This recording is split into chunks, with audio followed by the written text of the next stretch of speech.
नमस्कार। रात्रि के 8 बज चुके हैं। मैं संजीव चतुर्वेदी न्यूज बुलेटिन लेकर हाजिर हूं। आज हम जिन विषयों पर बात करेंगे उनमें से पहला विषय है उत्तर प्रदेश में सुरक्षा व्यवस्था को लेकर, जहां पर सुरक्षा की गारंटी देने वाले सीएम और राज्यपाल की सुरक्षा ही ढीली ढाली निकली। अब यहां पर खुद सीएम और राज्यपाल की सुरक्षा में तैनात पुलिसकर्मी बदले जा रहे हैं। दूसरा विषय है नेशनल हेराल्ड मामला, जिसमें राहुल गांधी को ईडी कभी भी पूछताछ हेतु दोबारा बुला सकती है। दरअसल ये पूरा मामला है क्या, जिसमें राहुल और सोनिया गांधी फंसे हुए हैं, इसके ऊपर हम एक रिपोर्ट दिखाएंगे। लेकिन इन सबसे पहले बात करते हैं आज की दिन भर की खबरों। बारिश की वजह से दरिया बनी गुरुग्राम की सड़कें, डूबी कॉलोनियां, मूसलाधार बारिश से हालात बेकाबू। अंबाला में भारी बारिश से बाढ़ के हालात, 4 घंटों में 150 mm पानी बरसा, कैंट शहर दोनों में सड़कें तालाब बनी। पूजा खेड़कर को राहत, दिल्ली हाई कोर्ट ने गिरफ्तारी पर 21 अगस्त तक लगाई रोक। हिंडनबर्ग पर तनातनी, कंगना रनौत ने राहुल गांधी को बताया सबसे खतरनाक और विनाशकारी आदमी। सेबी, भाजपा ने हिंडनबर्ग रिपोर्ट पर उठाए सवाल, कहा कारण बताओ, नोटिस का बदला लेने के लिए सेबी को बनाया निशाना। अदानी स्टॉक्स, अदानी ग्रुप के शेयरों में भारी गिरावट, हिंडनबर्ग की नई रिपोर्ट के बाद 6% तक लुढ़के भाव। आसमान से तो नहीं टपके, 200 से 300 आतंकियों ने की घुसपैठ, जम्मू कश्मीर में बढ़ते हमलों पर भड़के फारूक अब्दुल्ला। सेना के शौर्य पर फारूक अब्दुल्ला की फिसली जुबान, कहा सब मिले हुए हैं, कौन है सब में शामिल।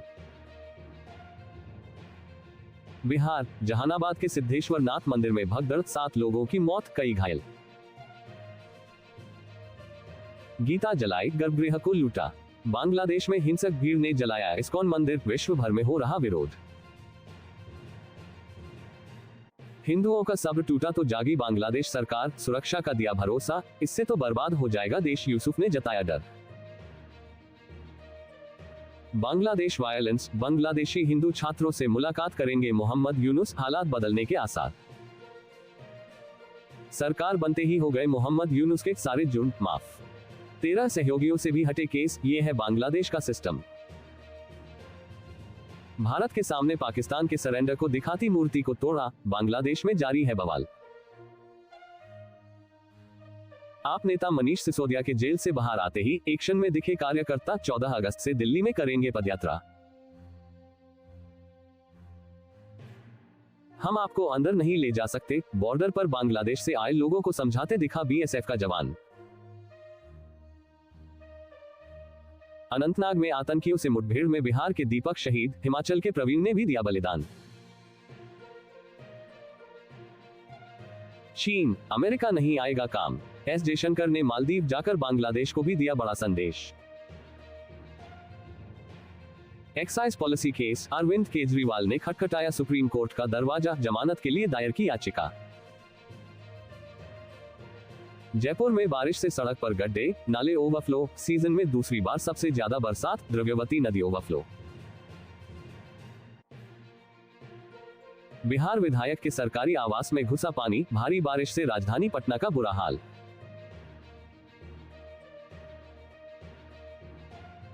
पटना के चारों ओर बड़ी नदियां लाल निशान पार, नीतीश ने अधिकारियों को हड़काया, छुट्टियां कैंसिल।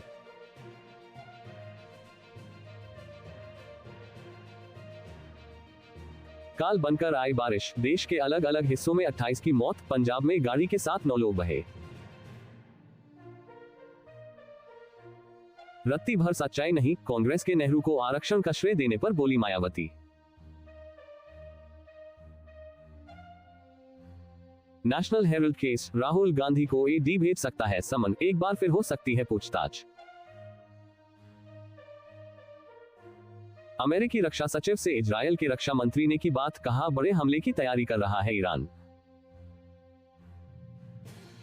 हिजबुल्लाह ने इजरायल के सैन्य ठिकानों पर किए ताबड़तोड़ हमले, साथ देने को आगे आया अमेरिका। रूस के 30 किलोमीटर अंदर घुसी यूक्रेनी सेना, कई इमारतों पर यूक्रेनी झंडा फहराया, 250 वर्ग किमी इलाके पर कब्जा। यूक्रेनी सेना के हमले के बाद आर पार के मूड में रूस, कुस्क में गिराया तबाही मचाने वाला वैक्यूम बम। पाकिस्तान में खाने के पड़े लाले, 100 में से 74 लोगों के पास जरूरी चीजें खरीदने के लिए पैसे नहीं, उधार से चल रही जिंदगी।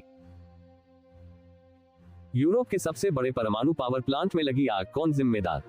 रूस और यूक्रेन एक दूसरे पर लगा रहे आरोप। पाकिस्तान में अल्पसंख्यकों पर अत्याचार आम, फिर भी अल्पसंख्यक दिवस मनाने का दिखावा कर रही शहबाज सरकार। हिंडनबर्ग रिपोर्ट पर भाजपा का हमला, रविशंकर प्रसाद बोले यह आर्थिक अराजकता लाने की साजिश। सेंसेक्स ओपनिंग बेल, हिंडनबर्ग के आरोपों को नकार, गिरकर संभला बाजार, सेंसेक्स 378 अंक चढ़ा, निफ्टी 24,400 पार। टाटा ग्रुप की कंपनी के स्टॉक ने छुआ नया हाई, सुबह नतीजे आए तो 11% चढ़ गया शेयर। ये थी आज की दिन भर की खबरें। अब बात उत्तर प्रदेश की उस खबर की करते हैं जिसमें उत्तर प्रदेश के सीएम और राज्यपाल की सुरक्षा में लगे पुलिस कर्मी इनकी सुरक्षा करने में सक्षम नहीं पाए गए हैं। आइए देखते हैं एक रिपोर्ट। हाल ही में उत्तर प्रदेश की सरकार ने राज्यपाल आनंदीबेन पटेल और मुख्यमंत्री योगी आदित्यनाथ की सुरक्षा व्यवस्था में एक बड़ा बदलाव करने का निर्णय लिया है। इस बदलाव के तहत राज्यपाल और मुख्यमंत्री की सुरक्षा में तैनात 102 पुलिस कर्मियों को हटाने की प्रक्रिया शुरू कर दी गई है। यह कदम सुरक्षा मुख्यालय द्वारा उठाया गया है, जिसमें एसपी मुख्यमंत्री सुरक्षा की ओर से चयनित इन पुलिस कर्मियों के सेवा विवरण तलब किए गए हैं। वीवीआईपी सुरक्षा में इस बड़े बदलाव का मुख्य कारण इन पुलिस कर्मियों की कार्यक्षमता और फिटनेस में कमी बताई जा रही है। खासतौर पर फायरिंग टेस्ट में विफलता ने इस निर्णय को बल दिया है। सुरक्षा मुख्यालय की मानक संचालन प्रक्रिया के अनुसार गठित एक समिति ने हाल ही में इन पुलिसकर्मियों का फिटनेस और फायरिंग टेस्ट लिया था, जिसमें कई पुलिसकर्मी असफल हो गए थे। इसके बाद उन पुलिसकर्मियों को दोबारा परीक्षा में शामिल होने का मौका दिया गया, लेकिन उनमें से कई पुलिसकर्मी अपनी वर्तमान तैनाती को बनाए रखने के लिए परीक्षा में उपस्थित नहीं हुए। इस स्थिति के चलते सुरक्षा मुख्यालय ने सख्त रुख अपनाते हुए निर्णय लिया कि उन पुलिसकर्मियों को हटाकर उनकी जगह पीएससी, कमिश्नरेट, जिलों, एसडीआरएफ और विशेष सुरक्षा बल में तैनात मुख्य आरक्षियों और आरक्षियों को वीवीआईपी सुरक्षा में तैनात किया जाएगा। ये नए चयनित पुलिसकर्मी न केवल फिटनेस और फायरिंग टेस्ट में उत्तीर्ण हुए हैं, बल्कि उनकी कार्यक्षमता को भी उच्च मानकों पर आंका गया है। ये ध्यान देने योग्य है कि वीवीआईपी सुरक्षा में तैनात पुलिसकर्मियों को 12,500 रुपये का अतिरिक्त भत्ता मिलता है, जिसे हाल ही में बढ़ाकर 25,000 रुपये कर दिया गया है। इस बढ़े हुए भत्ते के चलते पुलिसकर्मी अपनी तैनाती से हटने के लिए तैयार नहीं होते हैं, और यही वजह है कि वर्षों से एक ही तैनाती पर बने रहने के लिए वे विभिन्न तरीकों से अपने पद को सुरक्षित रखते हैं। सरकार का ये कदम न केवल सुरक्षा व्यवस्था को मजबूत बनाने का प्रयास है, बल्कि ये भी सुनिश्चित करने का है कि वीवीआईपी सुरक्षा में तैनात पुलिसकर्मियों की योग्यता और कार्यक्षमता किसी भी प्रकार की ढिलाई का शिकार न हो। इस तरह की सुरक्षा में तैनात पुलिसकर्मियों को उच्च स्तर की शारीरिक और मानसिक योग्यता की आवश्यकता होती है, ताकि वे किसी भी आपातकालीन स्थिति का सामना कर सकें। इसके साथ ही यह बदलाव अन्य वीवीआईपी की सुरक्षा व्यवस्था पर भी लागू होगा। राज्यपाल और मुख्यमंत्री के अलावा की अन्य वीवीआईपी की सुरक्षा में तैनात पुलिसकर्मियों को भी जल्द हटाने का निर्णय लिया गया है। इससे स्पष्ट होता है कि सरकार राज्य की सुरक्षा व्यवस्था को लेकर कोई समझौता नहीं करना चाहती और वह हर संभव कदम उठाने के लिए तैयार है, जिससे वीवीआईपी की सुरक्षा में किसी भी प्रकार की कमी न हो। इस निर्णय का प्रभाव उन पुलिसकर्मियों पर भी पड़ेगा जो वर्षों से वीवीआईपी सुरक्षा में तैनात थे और अपनी वर्तमान तैनाती को सुरक्षित रखने के लिए फायरिंग और फिटनेस टेस्ट में शामिल नहीं हुए। ऐसे पुलिस कर्मियों को यह स्पष्ट संदेश दिया गया है कि वे अपनी तैनाती को सुरक्षित रखने के लिए अपनी कार्यक्षमता और योग्यता पर ध्यान दें, अन्यथा उन्हें अपनी तैनाती से हटने के लिए तैयार रहना होगा।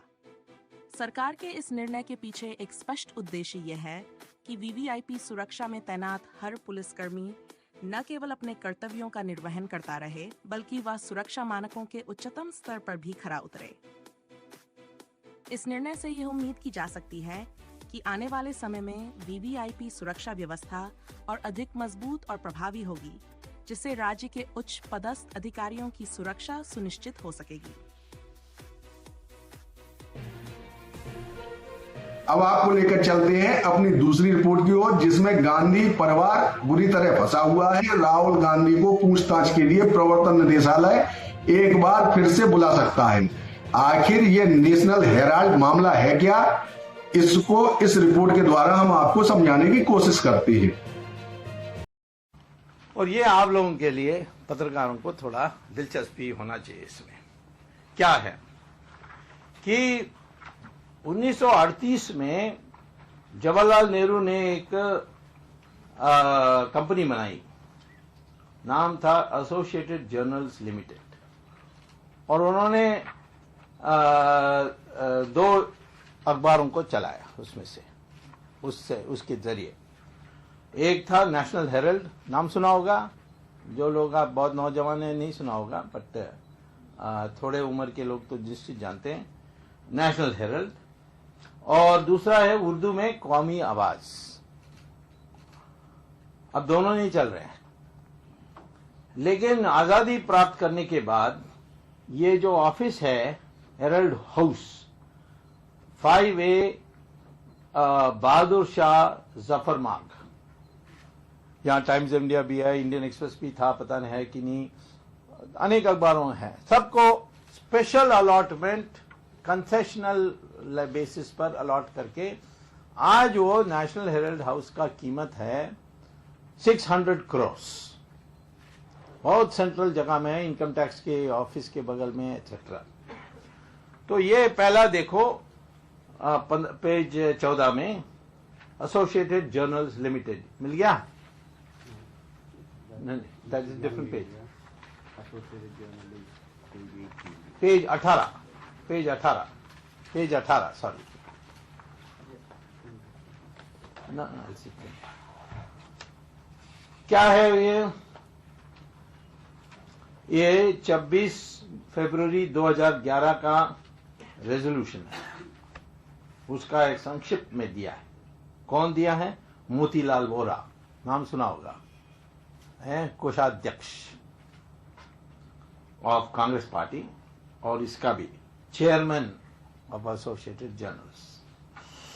Chairman informed the board that 9 crore 16,998 shares of 10 rupees each. 9 crores 10 rupees each माने कितना हो गया? 90 crore. 90 crore each be allotted to Young Indian, a company incorporated under provision of section 25 companies act. Okay, पहले यहां रुकेंगे और जाएंगे पेज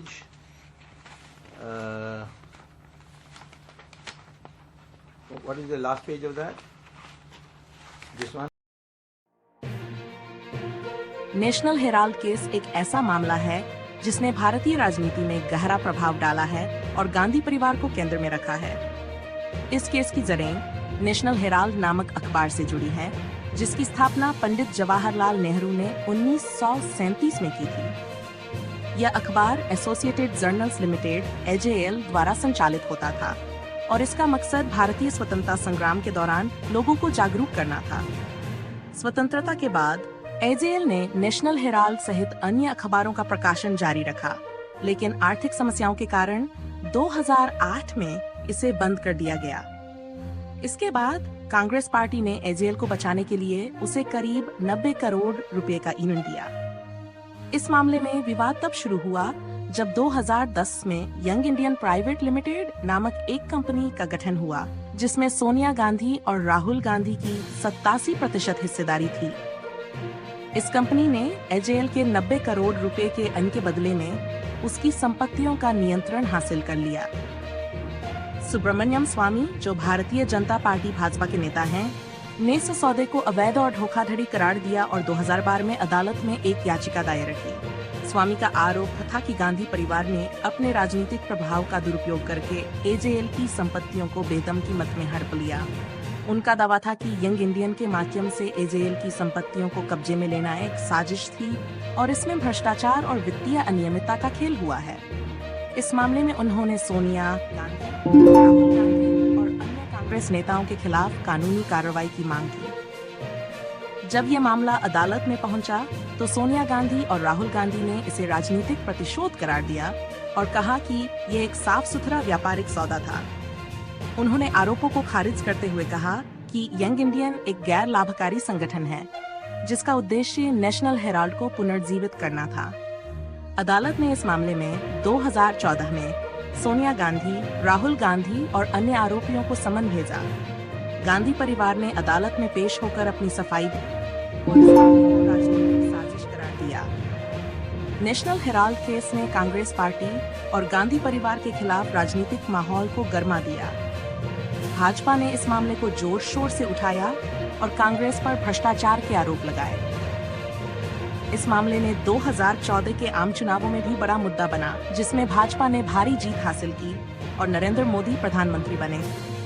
इस केस की कानूनी लड़ाई अभी भी जारी है और अदालत में इसकी सुनवाई हो रही है। गांधी परिवार ने इस मामले में किसी भी तरह की अनियमितता से इनकार किया है और इसे राजनीतिक षड्यंत्र बताया है। यदि गांधी परिवार के खिलाफ लगे आरोप सही साबित होते हैं, तो यह कांग्रेस पार्टी और गांधी परिवार के लिए एक बड़ा झटका होगा। वहीं अगर आरोप गलत साबित होते हैं, तो ये गांधी परिवार के लिए एक बड़ी राहत होगी और भाजपा के आरोपों को कमजोर करेगा। नेशनल हेराल्ड केस भारतीय राजनीति में एक महत्वपूर्ण मुद्दा बना हुआ है और इसका असर आने वाले समय में भी देखा जा सकता है। गांधी परिवार की इस मामले में संलिप्तता और इस पर चल रही कानूनी प्रक्रिया ने इस केस को भारतीय राजनीति के इतिहास में एक प्रमुख स्थान दिला दिया है। आप इस रिपोर्ट से ये अवश्य समझ गए होंगे कि नेशनल हेराल्ड मामला क्या है। आज के समाचारों में बस इतना ही। कल रात्रि 8 बजे आपसे पुनः मुलाकात होगी। तब तक के लिए मुझे आज्ञा दीजिए। नमस्कार।